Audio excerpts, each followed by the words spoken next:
la estructura del estómago, que es bastante importante, ¿ya? Bueno, el estómago es un órgano glandular complejo en forma de J, ¿no? Que se encarga de la digestión de los alimentos y del tránsito del mismo. Está custodiado por dos esfínteres, ¿no? El esfínter esofágico inferior y el esfínter pilórico.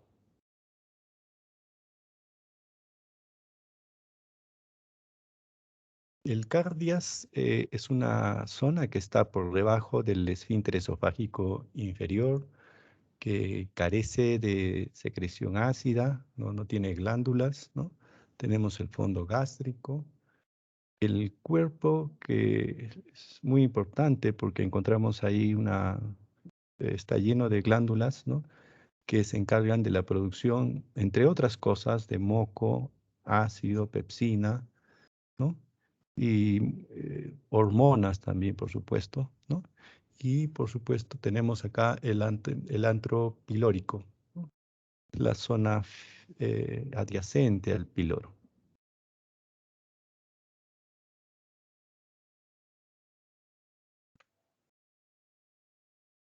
Esta es una glándula gástrica sencilla, ¿ya? Donde se ve las dos células más importantes que tenemos, las células parietales, ¿no?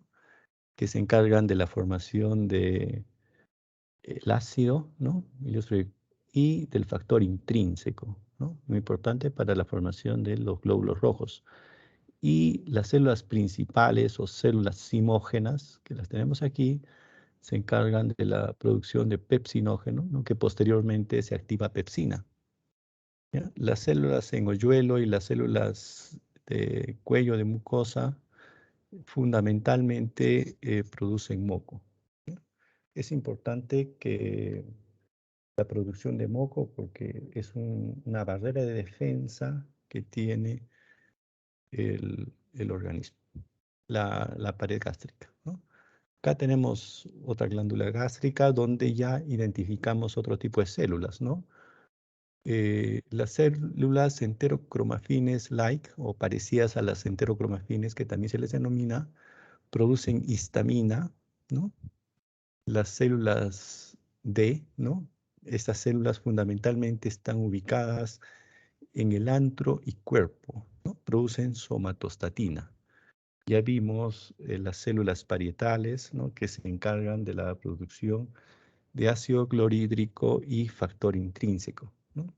Y por supuesto, las células principales, ¿no? Encargadas de la producción de pepsinógeno.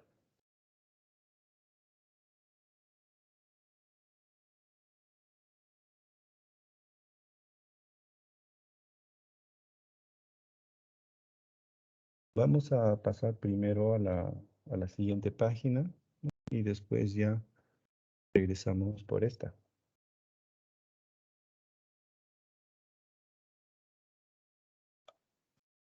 Eh, Aquí, esta es una célula parietal, ¿no? Gástrica, que vamos a examinar las funciones, cómo así se produce el ácido clorhídrico, que es una de las principales funciones que tiene, ¿no? Por este lado tenemos el espacio intersticial y por acá la luz, ¿no?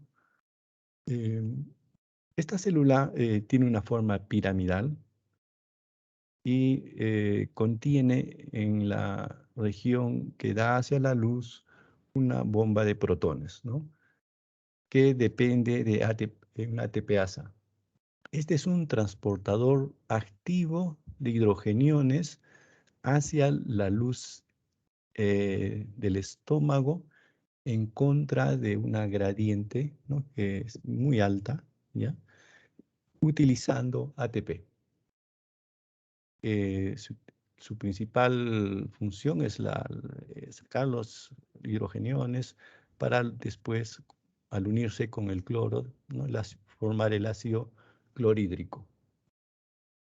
Este transportador bombea pues, los hidrogeniones, ¿no? Y por intercambio ingresa potasio, ¿ya? Entonces, esto es importante y el potasio retorna después a través de unos canales de potasio, ¿no? Sin requerimiento de energía. Los iones cloro, ¿no? Salen de la célula hacia la luz por un transportador de cloro, ¿no? Sin consumo de energía. Este cloro que sale, ¿no? Como ya les dije anteriormente, va a formar el ácido clorhídrico, ¿no? Pero, ¿quién es el que aporta los protones? Los protones son el producto, ¿no? De la unión del agua y el CO2 que ingresan a la célula, ¿no? En forma por difusión, formando el bicarbonato y los protones, ¿no? Por la acción de la enzima anidrasa carbónica. Esta anidrasa, este bicarbonato que se forma, sale posteriormente hacia el espacio intersticial por intercambio con el cloro, ¿no? Y este cloro, como ya vimos, llega, ¿no? Hacia la luz por un transportador, ¿ya? Por un transportador de cloro. Entonces, al unirse el agua con el CO2, formamos bicarbonato con los protones, ¿no? Cuando hay una excesiva producción de ácido, ¿no? Vamos a tener una gran cantidad de bicarbonato, ¿no? Que va a salir hasta el espacio intersticial, formando lo que se denomina una marea alcalina, ¿no? Una alcalina que generalmente se presenta luego de haber ingerido grandes cantidades de alimentos, ¿no? Eh, de esta manera, de esta manera nosotros, la célula va a producir ácido clorhídrico, ¿no? Es el mecanismo principal. Sin embargo, nosotros tenemos sustancias que incrementan o disminuyen la producción del ácido clorhídrico, ¿no? Unos reguladores que van a ser en muchos casos positivos, pero también negativos. Bueno, acá vamos a ver los reguladores, ¿no? Bueno, como les decía, hay sustancias que inhiben, otras que estimulan la secreción de ácido clorhídrico. Las sustancias que estimulan la secreción de ácido clorhídrico son la acetilcolina, la gastrina e histamina, y el inhibidor, la serotonina. Vamos a empezar con la acetilcolina, ¿no? Que va por la vía denominada neurocrina y está mediada a través de las neuronas vagales postganglionares o entéricas, ¿no? Estas neuronas se activan durante la alimentación, ¿no? Haciendo que se elimine la acetilcolina. Esta se une a receptores muscarínicos tipo M3, ¿no? Y a través de los mediadores de calcio se va a estimular la producción de hidrogeniones. La otra vía es la vía hormonal, ¿no? La gastrina, ¿no? Que se produce en las células G del antro pilórico, es una hormona peptídica de 17 a 34 aminoácidos, ¿no? Que llega a las células parietales vía sanguínea. Se une a los receptores de colecistoquinina, ¿no? Tipo 2 y estimula positivamente la formación de ácido clorhídrico, ¿no? La otra vía que conocemos es la vía paracrina, ¿no? La histamina es una sustancia secretada por las células parecidas o las células enterocromafines-like que le llaman, ¿ya? También por los mastocitos, ¿no? De la mucosa del cuerpo gástrico durante la alimentación, uniéndose a los receptores H2 de las células parietales, ¿no? Estimulando positivamente la producción de hidrogeniones. Esta vía, a diferencia de las anteriores, se hace a través de AMP cíclico, en ambos los anteriores casos, se hacía a través de calcio. Es de esta manera las tres sustancias, tanto la acetilcolina, la gastrina, la histamina, estimulan positivamente la producción de hidrogeniones. La somatostatina, ¿no? Como vimos, es un péptido de 14 a 28 aminoácidos. Es un inhibidor muy importante de la secreción de ácido gástrico. También inhibe en forma indirecta, ¿no? No solo a las células parietales, sino a las células G, ¿ya? Entonces, a través de los receptores de somatostatina, ¿no? Se producen, como les explicaba, las células D, y esta inhibe negativamente la producción de ácido clorhídrico.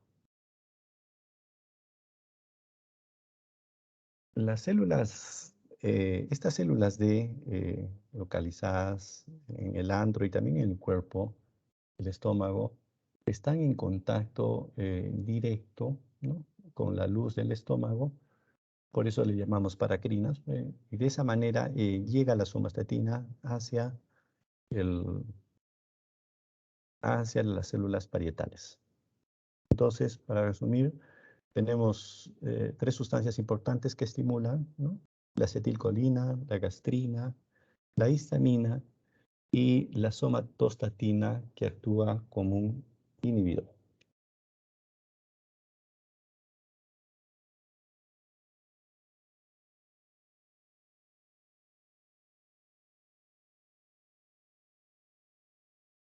Acá es un pequeño resumen, ¿no? Esta es una célula parietal. Acá abajo tenemos la bomba de protones, ¿no? Donde se secreta ácido. Acá tenemos las células enterocromafines light, ¿no? Que liberan histamina, la gastrina, que se producen en las células G del antro, y que estimulan positivamente acá, ¿no? A la célula parietal, y como mencionamos, la somatostatina estimulaba negativamente tanto a las células parietales como a las células productoras de histamina, ¿no? Las enterocromafines light, ¿no? A través de los mismos receptores. La acetilcolina vimos que estimulaba en forma positiva, ¿no? La producción de ácido clorhídrico.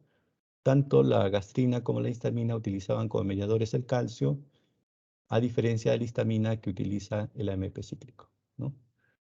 Los inhibidores de bomba de protones, ¿no? Como el conocido omeprazol, se unen a grupos sulfidrilo, ¿no? En la superficie de la bomba de protones, que inhibe la actividad, ¿no? de esta bomba, bloqueando la secreción de ácido clorhídrico.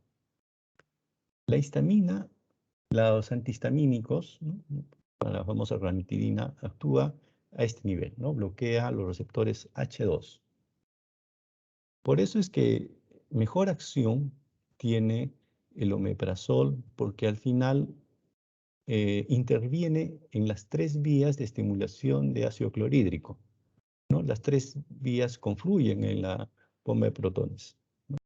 A diferencia de los antihistamínicos, los anti-H2, ¿no? Que solo actúan a través, bloqueando la acción de la histamina, no así de la acetilcolina ni de la gastrina, ¿no? La gastrina también regula el crecimiento del epitelio gástrico, ¿no? Eh, Acuérdense que la gastrina se produce en las células G del antro. Cuando hay una excesiva producción de gastrina, se puede producir una hiperproliferación de glándulas gástricas, ¿no? Y células parietales, un exceso de secreción de ácido gástrico que nos puede llevar a una úlcera, ¿no? Y la excesiva cantidad de ácido que se produce en el estómago al llegar al duodeno nos va a activar una secreción intensa de líquido de secreción pancreático, ¿no? Provocando diarrea, ¿no? Fundamentalmente. Entonces, hay ciertos tumores que producen grandes cantidades de gastrina, provocando lo que nosotros llamamos el síndrome de Zollinger-Ellison, ¿no? Caracterizado por diarrea, ¿no? Úlcera y muchas veces sangrado. Entonces, esa es la causa de esta patología. Muy bien, entonces, como hemos visto, en el estómago se producen una gran cantidad de ácido, ¿no? Y pepsina, pepsinógeno, que después se activa hacia pepsina para la degradación de alimentos, ¿ya? También nosotros ingerimos sustancias tóxicas, esteroides, etcétera, que pueden ser muy dañinos a la mucosa gástrica, ¿no? Entonces, eh, la mucosa gástrica les hablaba que producía moco, ¿no? Las mucinas son glucoproteínas de alto peso molecular, ¿no? Que son secretadas, ¿no? Por las células del cuerpo y del andro, ¿no? Estas forman una película, ¿no? Muy importante que sirve como barrera, ¿no? Para protección del, de la, del, del estómago, ¿ya? Entonces, es una primera barrera que nosotros tenemos, ¿no? La formación del moco y, por supuesto, también tenemos acá bicarbonato que al unirse forman una capa que impide que se dañe las células del estómago, ¿no?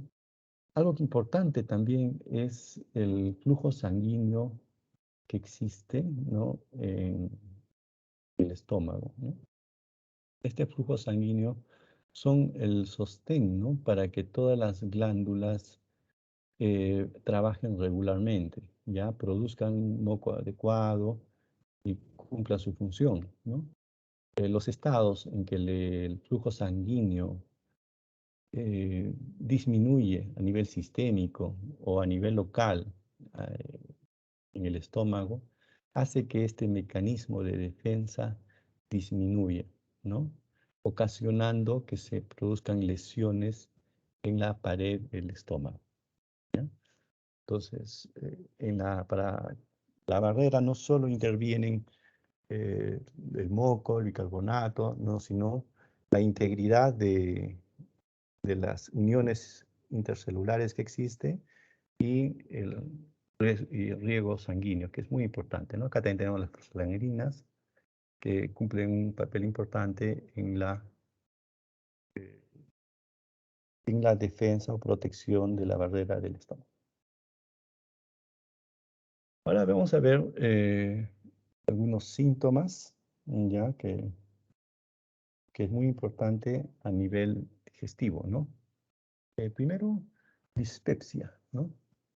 ¿Qué es la dispepsia? La dispepsia viene del griego dis, que es malo o difícil, ¿no? Y pepto, que significa cocer o digerir.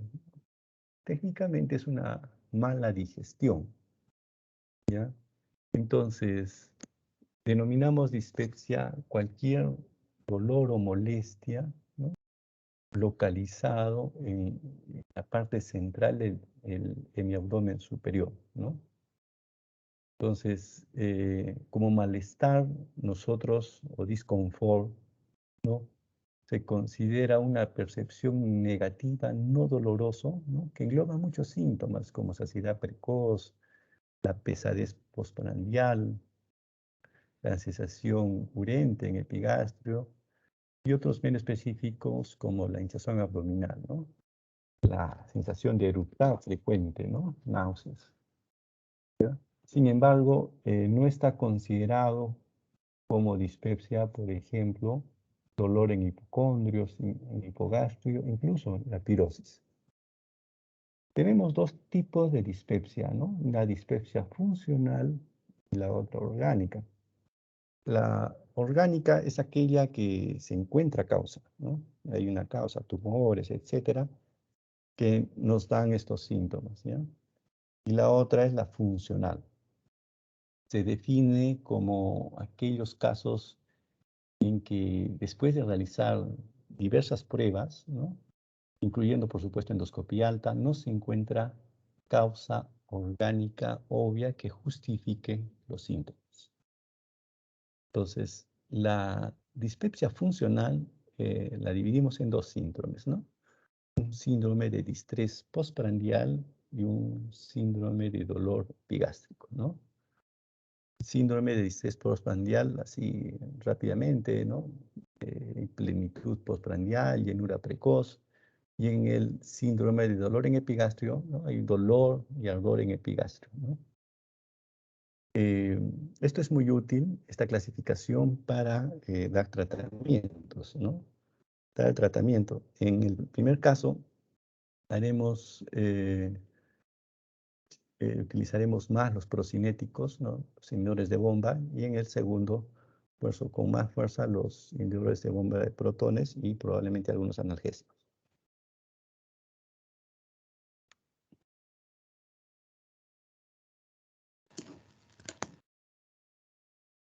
Bueno, considerándolo estos síndromes, ¿no?, lo que les decía, eh, tienen que presentarse por lo menos 3 meses previos, ¿no?, a la evaluación, ¿no? Por ejemplo, en el síndrome de distrés postprandial, debe ocurrir por lo menos varias veces por semana, ¿no? Y pueden asociarse a hinchazón abdominal en la parte superior, algunas veces con náuseas, eructos excesivos, ¿no? En el síndrome de dolor epigástrico, ¿no?, el dolor no debe ser también tan intenso, ¿no? Se presenta generalmente en forma intermitente, no se localiza con exactitud el dolor, ¿no? Eh, no mejora con la emisión de gases, ¿no?, y no cumple otros criterios de diagnóstico de alguna enfermedad, ¿no? Entonces,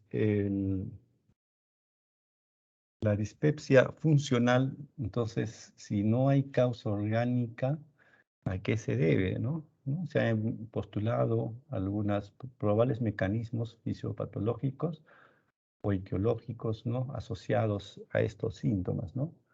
Puede ser una infección por Helicobacter pylori que no se haya detectado, ¿no?, una hipersensibilidad a la distensión gástrica, ¿no?, vaciamiento gástrico retardado, ¿ya?, a un vaciamiento gástrico acelerado también, trastornos en el ritmo eh, eléctrico gástrico, hipersensibilidad, motilidad, ¿no? Factores psicosociales también, ¿no? Y en algunos casos también está asociado a alergias, ¿no? Y también se ha postulado por síndrome postinfeccioso.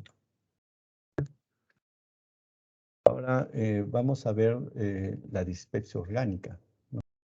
Es aquella en la cual nosotros ya hemos encontrado, ¿no?, una causa para los síntomas, el disconfort y el dolor que existe, ¿no?, en la parte superior del abdomen, ¿no? Tenemos fármacos, ¿no?, alimentos, ¿no?, café, alcohol, antibióticos, digitales, narcóticos, AINES, enfermedad ulceropéptica, cáncer de esófago y estómago es muy importante, ¿no?, colelitiasis, colecolitiasis, pancreatitis crónica, ¿no? La pancreatitis crónica es una alteración que nos da dispepsia, ¿no? Y a veces se nos pasa por encima, ¿no? La pancreatitis crónica está regulado a autoinmunidad, ¿no? Algunas veces a ingesta de algunos medicamentos que causan pancreatitis, ¿no? Eh, a veces inicialmente hay un cáncer oculto en páncreas que nos puede dar esta patología. Otras infecciones, ¿no? Giardiasis, tuberculosis, hongos, la enfermedad celíaca, enfermedad de Crohn, ¿no?, linfoma. es importante considerar algunas enfermedades sistémicas, ¿no? Por ejemplo, la diabetes, ¿no? La diabetes mellitus, uno de los síntomas que se presenta con cierta regularidad es el dolor en epigastrio, ¿no? El paciente va a la emergencia y solo por un disconfort o dolor en epigastrio. Y al hacerse el diagnóstico, una diabetes compensada, ¿no? Es una de las manifestaciones digestivas de la diabetes. Insuficiencia cardíaca, insuficiencia renal, hipotiroidismo, hipertiroidismo también, embarazo, enfermedad renal, ¿no? Conocida la gastritis urémica, ¿no? ¿Ya? Entonces, existen varias causas de dispepsia orgánica, ¿no? Es importante que ustedes consideren los cánceres, ¿no? Hablamos del cáncer de estómago, esófago, cáncer de colon también nos puede dar dispepsia.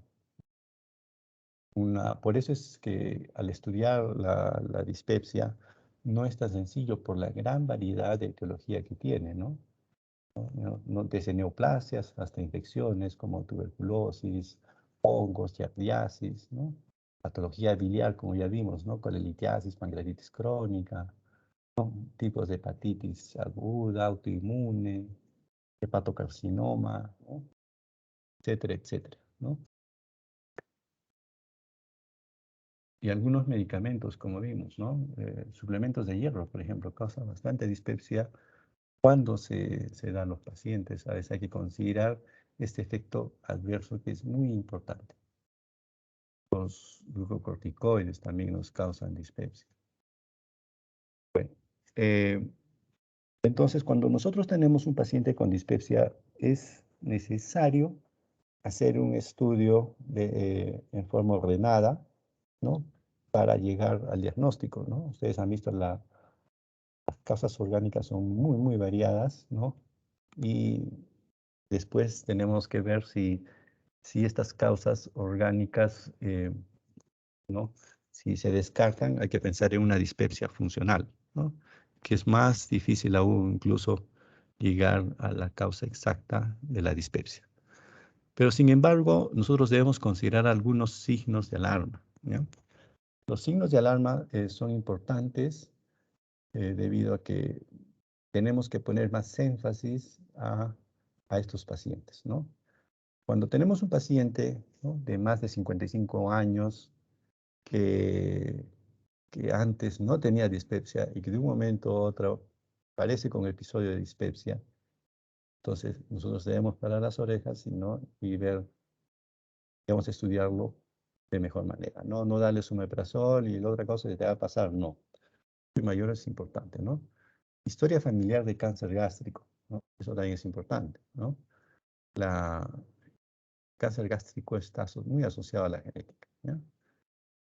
Un paciente que tiene dispepsia o ha presentado hemorragia digestiva o tiene anemia, ¿ya? Entonces, acá es un factor de riesgo. Paciente que tiene dispepsia ictericia, ¿no? Puede ser una de las muchísimas patologías hepatobiliares que hemos mencionado, ¿no? El ganglio supraclavicular de Virchow, ¿no? Eso también es importante. Cuando se encuentra una masa abdominal palpable, ¿no? Cuando hagan ya los estudios clínicos, no se olviden de palpar el abdomen, ¿no? Es muy importante. A veces se nos es difícil hacer la palpación en personas ancianitas, personas que tienen sobrepeso, que es difícil echarlos en una cama, ponerlos cómodos. A veces la premura del tiempo se nos pasa el examen físico en forma mesurada, ¿no?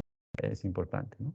Paciente con dispepsia, vómitos, también hay que considerar como un factor de riesgo, disfagia y, por supuesto, la baja de peso, ¿no? La baja de peso está presente en muchas neoplasias, ¿no? Y cuando esta es muy considerable, tenemos el cáncer de páncreas, ¿no? El cáncer de páncreas es una patología rápidamente nos lleva a una baja de peso, ¿no? Es una de las neoplasias que más hacen perder peso a los pacientes. Bueno, ahora entramos a otra sección, a la infección por Helicobacter pylori. El Helicobacter pylori, bueno, es el principal causante de la úlcera gastroduodenal. Es un germen que puede reconocerse con una tinción de hematoxilina eosina, incluso con otras tinciones como la de Jensen. Un bacilo gran negativo, en forma de espiral, de flagelos, unipolar. Tiene una característica, ¿no? Secreta la ureasa, ¿no? Una enzima que le permite alcalinizar el medio donde se encuentra, ¿no? Para poder sobrevivir. Hay una estrecha relación entre el nivel socioeconómico bajo y el Helicobacter pylori, ¿no?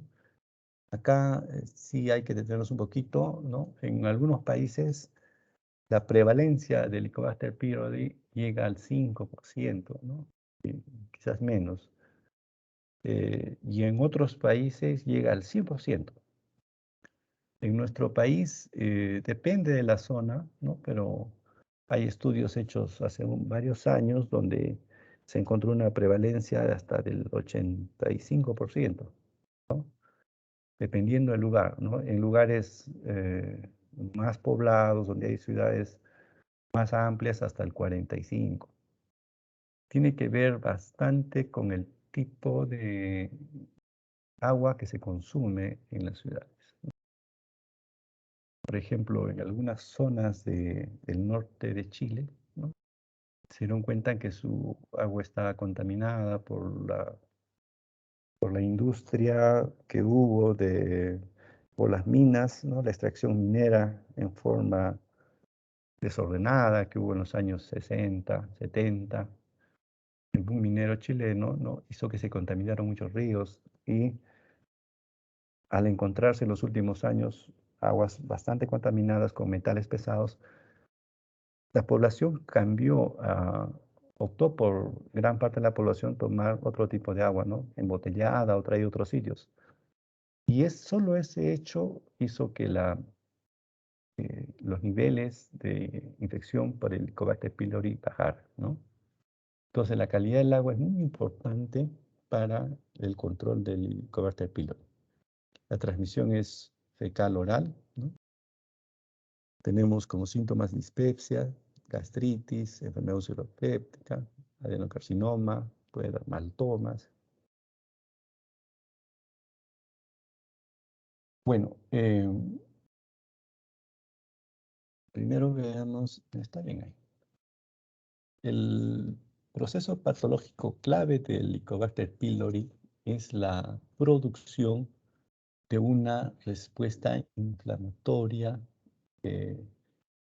persistente por activación, ¿no? De células mononucleares y neutrófilos. Esto se estimula la transcripción y la síntesis de citoquinas, ¿no? Como interferón, interleucina 1B, interleucina 6, interleucina 8, y otros sustancias que son favorables, por ejemplo el óxido nitroso, son bloqueadas, ¿no? Esta es la forma en que inflama el Helicobacter pylori la mucosa, ¿no? Rompiéndose las barreras.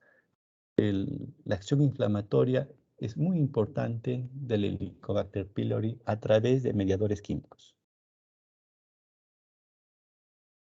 Entonces, este es el Helicobacter pylori, ¿no? Tenemos acá los flagelos, ¿no? Que le permiten llegar hasta, hasta la célula en el estómago, ¿ya?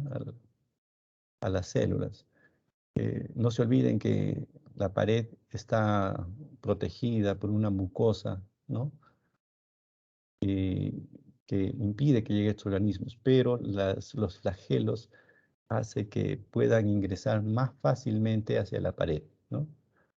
La ureasa, ¿no? Es una enzima, ¿no? Que neutraliza la acidez gástrica, ¿no?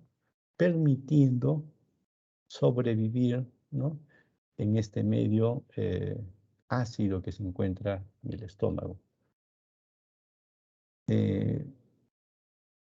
el Helicobacter pylori elimina una serie de toxinas, ¿no? Toxinas, ¿no? Que van a inflamar la mucosa, mucinas, proteasas, lipasas, y hay un sistema de secreción tipo 4 que permite el ingreso eh, de efectores, ¿no? Que hacen que la interleucina 8 inducción de la interleucina 8, ¿no? Creando todo un proceso inflamatorio que lo vimos en la lámina anterior, ¿no? Entonces, los mecanismos por que el Helicobacter pylori hace daño son variados, ¿no? Y eso le permite, eh, eso hace o dificulta su tratamiento. Entonces, cuando hay una infección aguda, ¿no? Acá hay una pangastritis, ¿no? Eh, Se incrementa la somatostatina, que dijimos que la producía las células D, ¿no? Disminuye la gastrina, ¿no? Esta se encuentra en las células G del antro. No se olviden que este es un inhibidor, un inhibidor de la gastrina, ¿no? Y disminuye la acidez, ¿no? Esa es la fisiopatología de una infección aguda por el Helicobacter pylori. De aquí nos vamos a no, dos opciones, ¿no? Una que nos va a dar una gastritis central, ¿no? Más o menos esto se produce en un 15% de pacientes, ¿no? Eh, a diferencia de acá que se incrementaba la somatostatina, acá disminuye la somatostatina. Al disminuir queda liberada la gastrina, ¿no? Haciendo mayor efecto sobre las células parietales, incrementándose la acidez, ¿no? Entonces, en un pequeño porcentaje de pacientes infectados con Helicobacter pylori van a presentar acidez, ¿no? En el 85% nos va a producir una pangastritis, ¿no? Que nos van a llevar, como ya vimos en el primer mecanismo, una disminución de la acidez del estómago.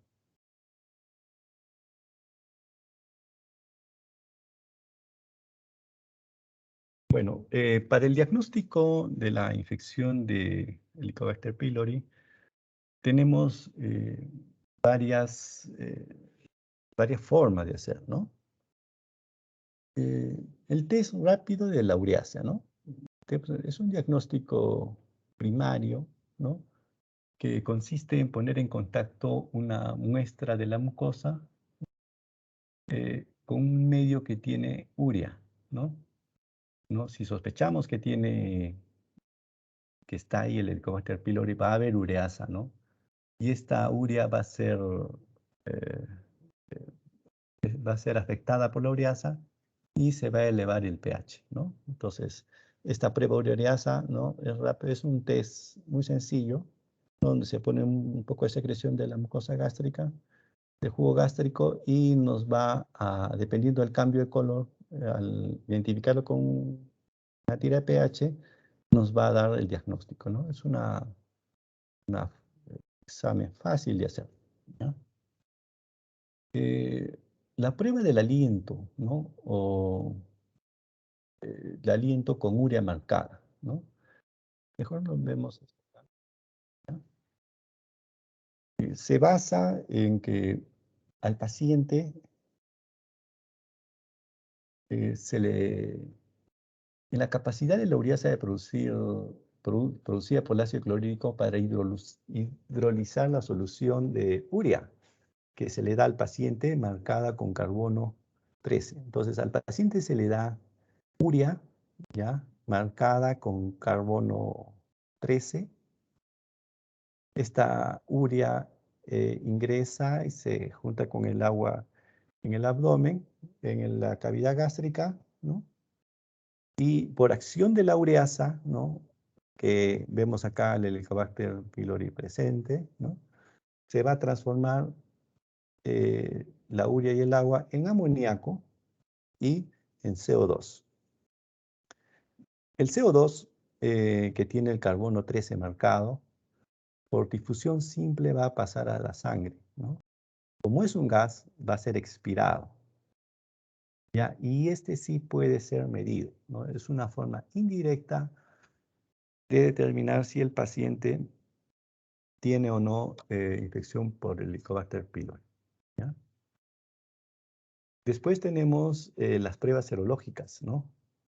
Las pruebas serológicas se usan, solo indican exposición previa al microorganismo, ¿ya? Entonces, se utilizan sobre todo en estudios epidemiológicos, ¿no? No discriminan si un paciente tiene una enfermedad activa o, o si ya se curó de la enfermedad del Helicobacter pylori, ¿ya? La técnica es a través de ELISA, ¿no? Y como les vuelvo a repetir, se utiliza sobre todo en estudios epidemiológicos, ¿no? La histología, no es la biopsia que se toma al hacer la endoscopía, es un diagnóstico, ¿no?, que nos da con certeza la presencia del Helicobacter pylori, pero tiene un agregado que permite evaluar si hay metaplasia o displasia, si hay un cáncer de por medio, ¿no? Es el plus que tiene, que es importante, ¿no? El cultivo también es muy importante, ¿no? Y es algo que no se hace mucho en nuestro medio porque nos permite evaluar la resistencia a los antibióticos, ¿ya? No es, se encuentra con cada vez más resistencia a los antibióticos y que es importante verificar eso porque no es lo mismo tratar a un paciente con estudios hechos, qué sé yo, en España que en nuestro medio. Respecto al tratamiento, ¿no? Algo que no, solo mencionarles, ¿no?, rápidamente que hay tratamientos de primera línea, ¿no?, y de segunda línea, ¿no? De primera línea, bueno, con 3 fármacos, se utiliza el inhibidor de bombas de protones, claritromicina y amoxicilina, ¿no? Y dependiendo si el paciente es alérgico o no a la claritromicina, se puede utilizar, perdón, a la amoxicilina, se puede utilizar metronidazol, ¿no? Y como casos resistentes, ¿no?, se le agrega eh, el bismutol, ¿no?, subcitrato de bismutol, y se pueden utilizar otras drogas, incluso como la levofloxacina, ¿no? Entonces, tener en cuenta, solo traje esta lámina, no entra en el examen, ¿no?, para mencionarles que existe resistencia a ciertos antibióticos, ¿no?, sobre todo la claritromicina, ¿ya?, y que no siempre nos va a dar un resultado efectivo, ¿no? La tasa de erradicación no llega al 100% ni es efectiva. Entonces, la gran pregunta, pues, ¿no? Que a veces no es difícil hacer entender al paciente, ¿no? No todos los pacientes que tienen Helicobacter pylori van a requerir tratamiento, ¿no? Parece un poco raro esto, pero es cierto, ¿no? Tratamiento de erradicación solo se da en ciertas circunstancias, ¿no? Pacientes que tienen úlcera gástrica, gastritis atrófica, linfoma mal gástrico, dispepsia no ulcerosa, posterior a la resección de cáncer gástrico, familiares en primer grado con cáncer gástrico, ¿no? Anemia, los que están asociados a anemia ferropénica, púrpura trombocitopénica, ¿no? Previo al inicio con AINES a largo plazo, ¿no? Es algo que a veces nos olvidamos nosotros, ¿no? Diagnosticamos una enfermedad inflamatoria crónica, ¿no?, sobre todo a ancianos, y empezamos el tratamiento sin tener otra consideración. No nos fijamos si el paciente va a hacer una lesión por los AINES o sencillamente puede hacer que tenga ya un helicobacter que va a empeorar el cuadro y a la postre va a ser una úlcera. También pacientes, en el caso específico de anticoagulados, ¿no?, con aspirina, ¿ya? Y también está considerado cuando el paciente lo solicita, ¿no? A pesar de que se le explica los beneficios y las situaciones en contra, los riesgos que pueda tener, ¿ya? Eh, tener un tratamiento se le da, ¿no? Bueno, ahora ingresamos a lo que es gastritis aguda, ¿no? Entonces, vamos a estudiar ahora lo que es gastritis aguda, gastritis crónica, ¿ya? La aguda son erosiones hemorrágicas, ¿no? Que puede estar en el cuerpo, en el fondo, ¿no? Todas las regiones, ¿no? Lo más importante acá, las causas de gastritis aguda. Tenemos los AINES como principal causa, alcohol, alimentos cáusticos, ¿no?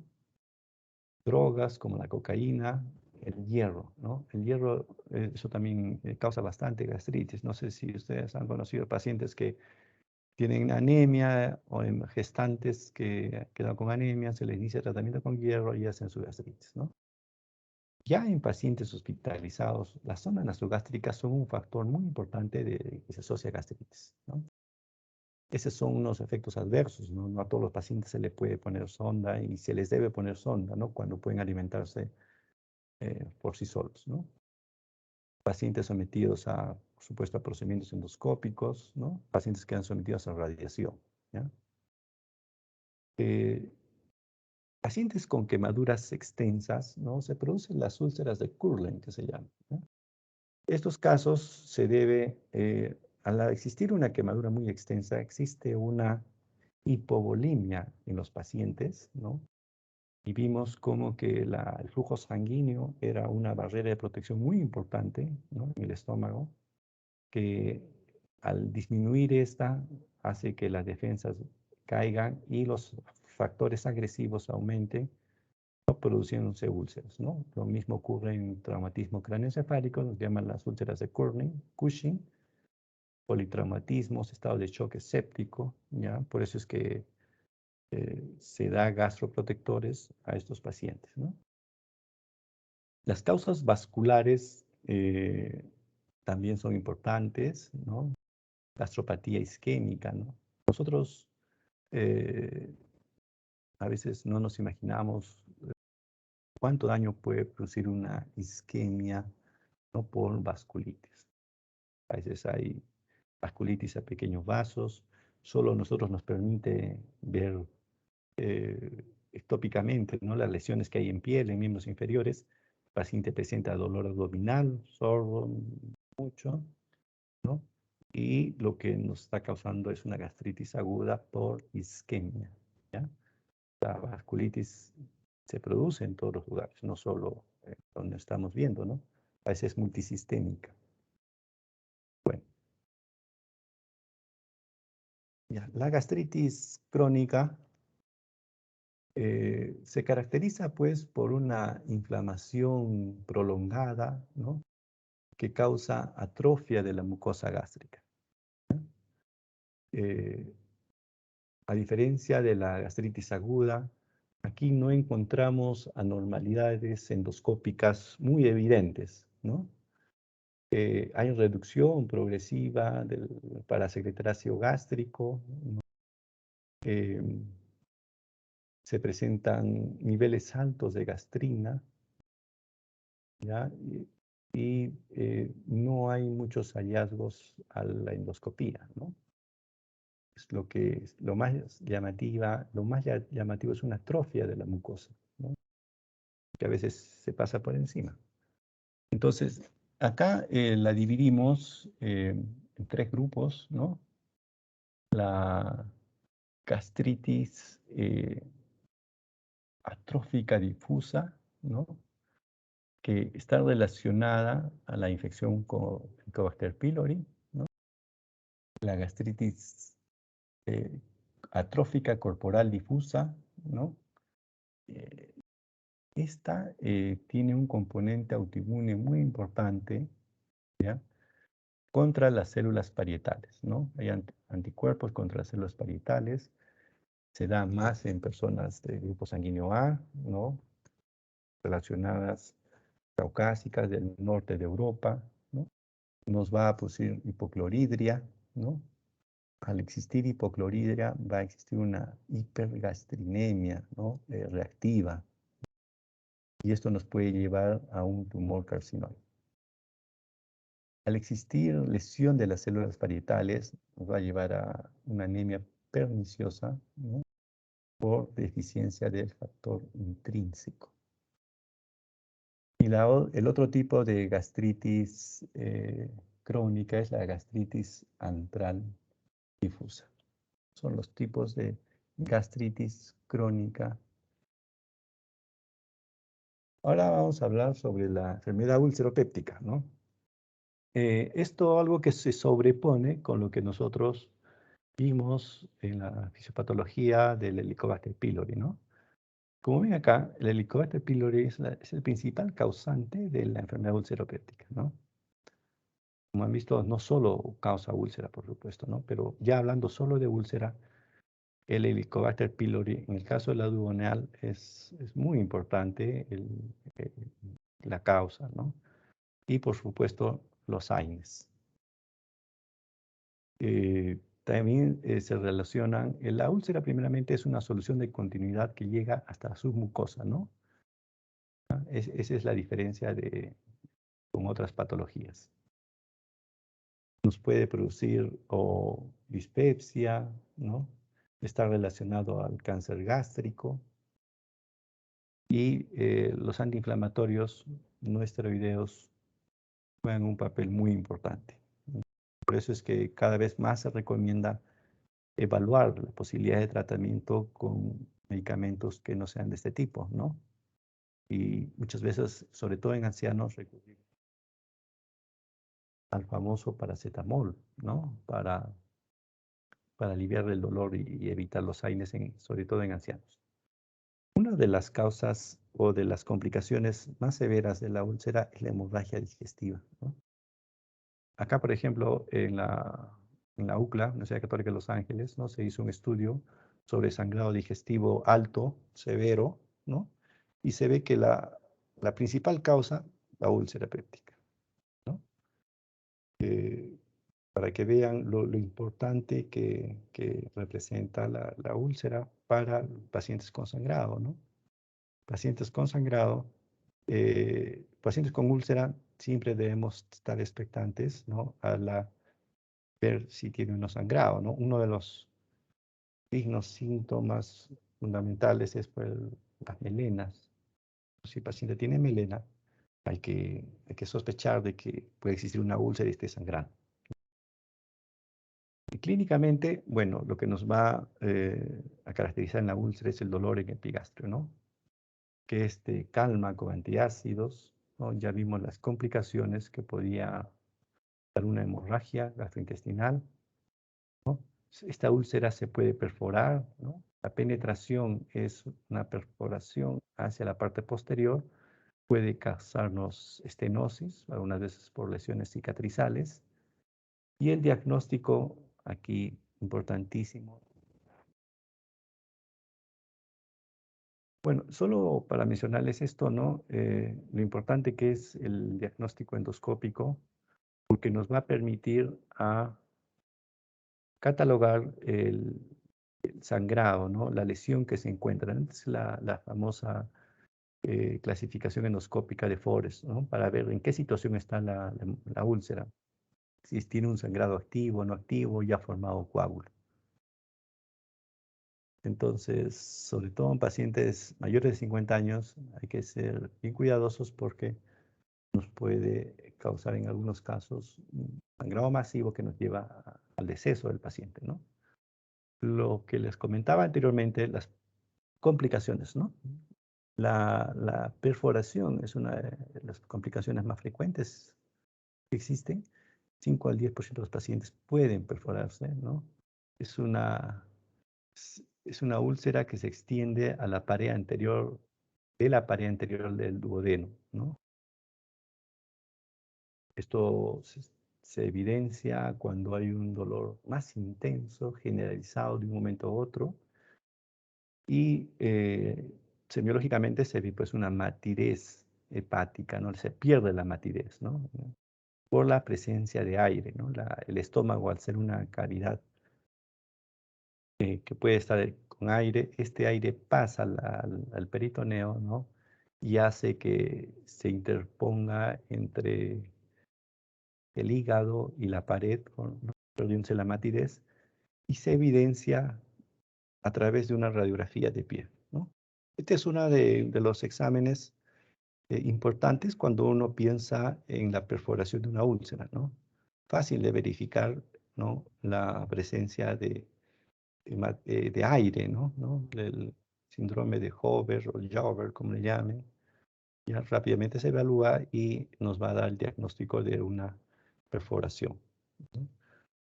La penetración son úlceras que se extienden la pared posterior del duodeno, pueden llegar al páncreas, ¿no? Causar pancreatitis, sepsis, ¿no? Generalmente esto está relacionado con peritonitis. Puede haber obstrucción, ¿no? Por lesiones cicatrizales, ¿ya? Pérdida de peso, sensación de plenitud. Bueno, ya vimos las complicaciones, ya que es un pequeño repaso, la hemorragia, la perforación, penetración, la estenosis, ¿no? Eh, Cada una tiene sus indicaciones, ¿no? Que les hablaba acá en la penetración, es un dolor que se produce más difuso, ¿no? Que nos puede llevar a pancreatitis, sobre todo, ¿no? Y a sepsis, ¿ya? Gran parte del tratamiento en estos casos es quirúrgico.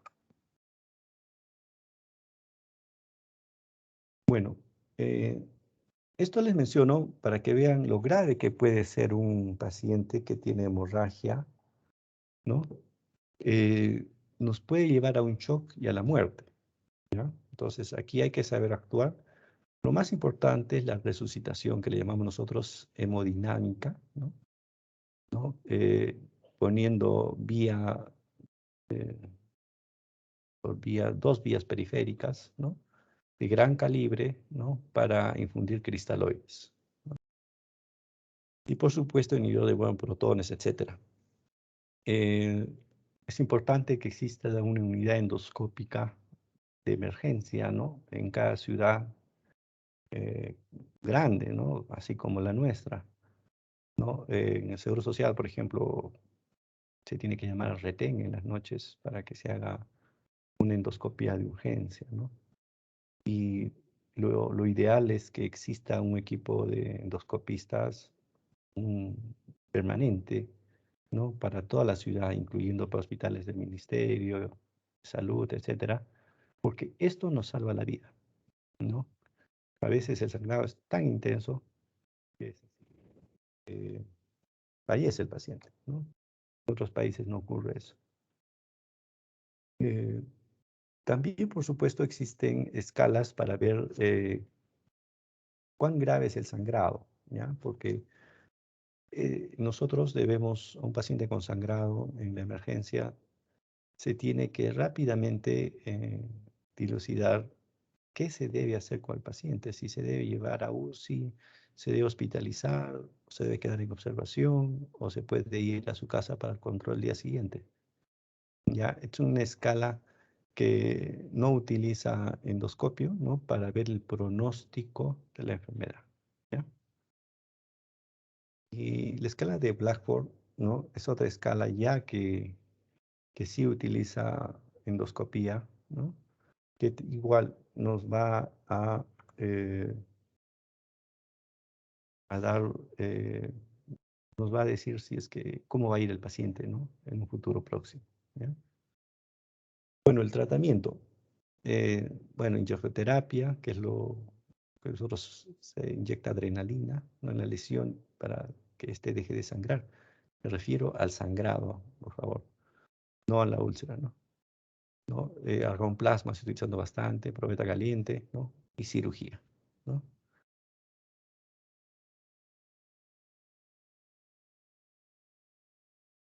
Bueno, estas son cosas de sangrado que no. Bueno, otras causas de sangrado que se va a ver, ¿ya? El Mallory Weiss, ¿no? Que es un desgarro esofágico, ¿ya? Que hay que diferenciar cuando hay un sangrado digestivo alto. No, no todo es úlcera, ¿ya? El síndrome de Lafro es un vaso aberrante arterial, ¿no? Que causa un sangrado muy intenso. Angiodisplasia también, ¿no? Y aquí vemos hemorragia digestiva, ya como hemorragia digestiva alta, ¿no? La úlcera es, dijimos, la primera causa. Las varices esofágicas, ¿no? Que vamos a verlo cuando veamos hígado, causan hemorragias muy intensas, ¿no? No solo melena, hematoquesia, síncope, ¿ya? Esofagitis que puede causarnos y el cáncer, ¿no? El cáncer siempre está metido como causa de hemorragia. Acá les traigo unos pequeños ejemplos, ¿ya? Paciente, mujer de 58 años, diabética, acude por presentar hematemesis y melena con inestabilidad hemodinámica. 6 gramos hemoglobina, ¿no? Leucocitos 5.000, plaquetas 200.000, urea 90, albúmina 3, INR2, se coloca la doble vía periférica, ¿no? Y se da osteotrides, ceftriaxona, etcétera, etcétera. Esto es un caso que corresponde, ¿no? A varices esofágicas, ¿no? Por una cirrosis, ¿no? Puede ser una diabética, una temesis melena, actividad hemodinámica. La cirrosis actualmente, el INR alto ya nos indica que hay un daño hepático crónico, ¿ya? Que varices esofágicas, ¿ya? ¿No? Que este es un vaso, una varices sangrando. Estos sangrados suelen ser muy intensos, ¿no? Miren estos cordones que se ven aquí, son las varices, ¿no? Que tienden a romperse y el sangrado es realmente intenso. El otro caso es un paciente de 78 años, acude por hematemesis, hematoquesia, a diferencia de la melena, es un sangrado rojo vinoso, ¿no? Que se excreta se excreta, que nos indica que la sangre, el sangrado es tan intenso que ni siquiera ha terminado de digerirse completamente, ¿no? Incluso ha llegado a la inestabilidad hemodinámica. Ingresa al estudio endoscópico donde evidenciamos esta lesión. Es un vaso sangrante, síndrome de Lafleur, ¿no? Es un vaso aberrante, ¿no? Que sangra así, tal cual fuese un pilón. Este es un paciente alcohólico que luego de la ingesta de últimos episodios de alcohol presenta vómitos, ¿no? El último fue con hematemesis, ¿no? Y al día se le diagnostica un síndrome de Mallory-Weiss, ¿no? Es un desgarro longitudinal de la mucosa del esófago que sangra intensamente. No es un sangrado tan intenso como las varices esofágicas, pero sí, ¿no? A ver, este paciente con diarrea crónica, presenta episodios de hemorragia digestiva. Este es el hallazgo de la segunda porción duodenal. ¿Cuál es el diagnóstico? ¿Qué episodio de hemorragia digestiva se asocia con diarrea crónica? ¿Se acuerdan que les hablé? ¿No? Crohn. ¿Qué síndrome se asocia de hemorragia digestiva con diarrea crónica? ¿Se acuerdan? De Solinger-Ellison, ¿no? Una producción excesiva, ¿no? de gastrina que nos produce una úlcera, ¿no? Y por supuesto se activan las enzimas pancreáticas, la secreción pancreática produciéndose una diarrea crónica. El paciente varón de 78 años con llenura precoz, vómitos postprandiales, baja de peso, ¿no? Presenta episodio de vómito borráceo, no es porráceo, es borráceo, la borra de café. En endoscopía se presenta el siguiente hallazgo, ¿no? Acá lo más saltante que ustedes deben considerar es la baja de peso, ¿no? Entonces, un paciente con hemorragia, con baja de peso, de pensar en neoplasia, ¿no? Cáncer gástrico, ¿ya? La baja de peso asociado es un signo de alarma, ¿no? Cuando se asocia a problemas digestivos. Y hablando de cáncer gástrico, por último vamos a ver, ¿no? El cáncer gástrico, ¿no? El adenocarcinoma gástrico es la causa fundamental, ¿no? Es una de las causas de mortalidad más importantes de cáncer, ¿ya? Es el más frecuente el tipo de cáncer gástrico que existe, ¿no? Casi el 90% de los cánceres corresponden a adenocarcinoma gástrico. Puede haber también linfoma gástrico, por carcinoide, tumores del estroma.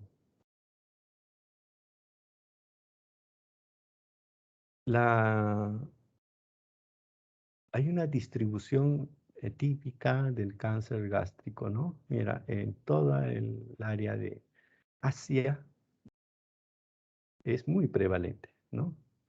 Y por supuesto, no podía faltar en el Perú, ¿no? Perú, Chile, ¿no? Hasta el norte de Ecuador y Colombia. ¿Ya? El cáncer gástrico es muy prevalente en nuestro medio, ¿ya? Hay una distribución geográfica muy importante, ¿no? Y afecta en forma importante a personas de edad avanzada y también está asociado a estatus económico bajo, ¿ya? Dentro del origen existe una interacción muy importante con el Helicobacter pylori, ¿no? La dieta y la predisposición genética, por supuesto. Se considera que los factores ambientales eh, juegan un papel más importante que los hereditarios, ¿no? Hasta el 62% en algunos estudios, ¿no? Y los factores hereditarios solo el 28%, ¿ya?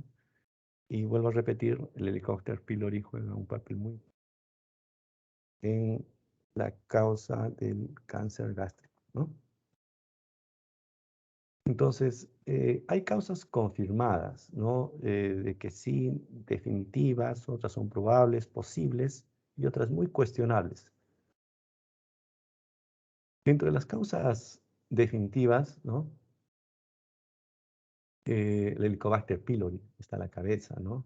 Gastritis crónica atrófica, ¿no?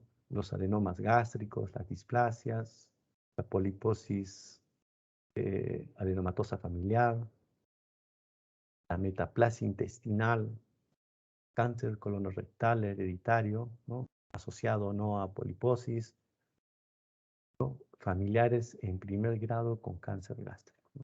Entonces, en la anamnesis hay que preguntar esto muy, muy claro, ¿no? Dentro de los probables, ¿no? El síndrome de Peutz-Jeghers, ¿no? Es un pólipo amartroso, el tabaco, la anemia perniciosa, la ingesta abundante de sal, ¿no? Eso sí se repite bastante. Toma escasa de aspirina, ¿no? La aspirina se le considera un factor protector contra el cáncer gástrico, ¿no? Escasa ingesta de frutas y vegetales, escasa ingesta de ácido ascórbico. Dentro de las posibles, ¿no? El estatus socioeconómico bajo, úlcera péptica, úlcera gástrica, perdón. Los cuestionados están la ingesta abundante de alcohol, dentro de otros, ¿ya? Bueno, dentro de la fisiopatología, ¿no? Existe una mucosa normal, ¿no? Al existir eh, la sal, el Helicobacter pylori, los nitratos, los ácidos biliares también, ¿no? ¿No? Nos van a dar una gastritis crónica atrófica. Esta después se transforma en una metaplasia intestinal, después a una displasia de bajo grado, displasia de alto grado y por último un cáncer, ¿no? La secuencia, cómo llega a formarse cáncer, ¿no? Entonces, hablamos que el cáncer más frecuente de estómago es el adenocarcinoma, ¿no? Tenemos dos tipos, el tipo intestinal y el tipo difuso.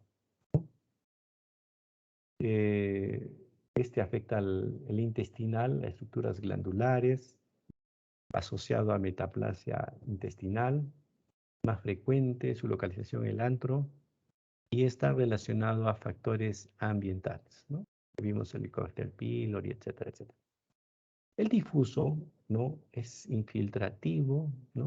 Engrosa la pared gástrica, eh, forma una entidad que se llama linitis plástica, ¿no? Es una pared dura que no se extiende, tiene un pobre pronóstico, ¿no? Se da en gente, ¿no? Acá tenemos otras diferencias entre ambos tipos, ¿no?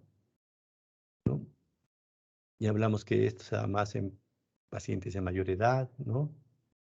Está asociado a otras situaciones geográficas, suele producir lesiones ulcerosas. En cambio, este difuso, que es más agresivo, aparece en pacientes jóvenes, ¿no? Eh, Hay una incidencia familiar con grupo sanguíneo A, ¿no?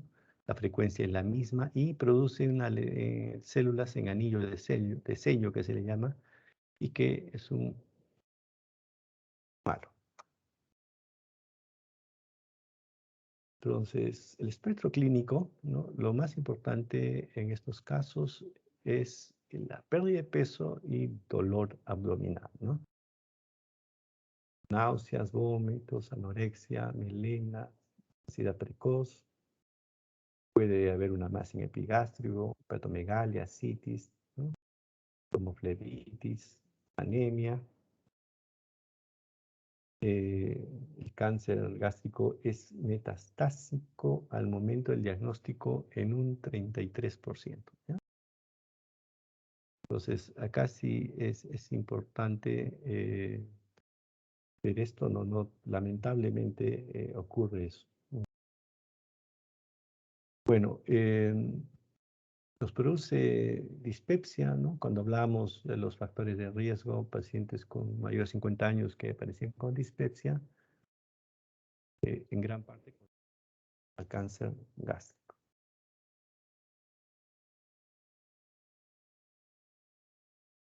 El diagnóstico de elección, por supuesto, es la endoscopia alta, ¿no? La tomografía nos va a servir para la estratificación, ¿no? El NM temprano de early cancer, ¿no? Ecoendoscopía. Hay una clasificación para definir la clasificación de Borman, clásica, antigua, que sigue en uso, para definir el tipo de cáncer, ¿no? Desde el Borman 1 hasta el 4, ¿no? Nos puede dar de forma, puede ser poliposo, ulcerado, ¿no? Y por último, infiltrante, que es ya más pobre. Esta es la clasificación de París para Early Cancer, ¿no? Que es importante. Son unas imágenes, ¿no? De unas neoplasias de estómago, en que cuando es temprano, ¿no? Se puede hacer una resección completa, ¿no? Para salvarle la vida al paciente. Bueno, muchachos, eso es todo. Nos vemos. Si hay alguna pregunta, y si no, nos vemos el día lunes a las 12, ¿no? Con el siguiente tema. ¿Sí me Sí, confirman? Sí, sí, ¿no? sí, doctor. Sí. Ya. Muy bien, muchachos. Hasta el lunes Doctor, a las una 12. consulta. Sí, Doctor, en el caso entonces de un paciente, que tuvimos un paciente con Helicobacter pylori, para hacerle, o sea, después del tratamiento que ya haya tenido, para hacerle la confirmación de que se ha curado, ¿cuál sería la mejor opción de las que ha mencionado usted? ya. Vamos a ver. Ya. ¿Cuáles son las opciones que tú considerarías más importantes? No sé la endoscopía, supongo, pero podría ser, por ejemplo, el test de urea también una opción. O, Claro, el aire aspirado, ¿no? Pues para ver erradicación, ¿ya? Eso no es una prueba. Y la otra es hacer la endoscopía, ¿ya? La endoscopía nos permite también valorar, pero el test del aire aspirado, ¿no? O el aliento que le llaman, nos puede, sirve para, como indicación de erradicación, ¿no? Para ver eso. ya, doctor, muchas gracias. De nada. ¿Alguna otra pregunta? Doctor, disculpe, Sí. ¿cómo podría diferenciar clínicamente una úlcera gástrica de una úlcera duodenal? La úlcera gástrica generalmente da un dolor urente que el paciente te lleva el dedo, así mencionan los autores, hacia dónde está la lesión, ¿no? En cambio, la úlcera duodenal te da un dolor menos diferenciado, ¿no?, que la úlcera gástrica. Clínicamente podría diferenciarse así, ¿no? Ok, gracias, doctor. Bien. ¿Alguna otra pregunta?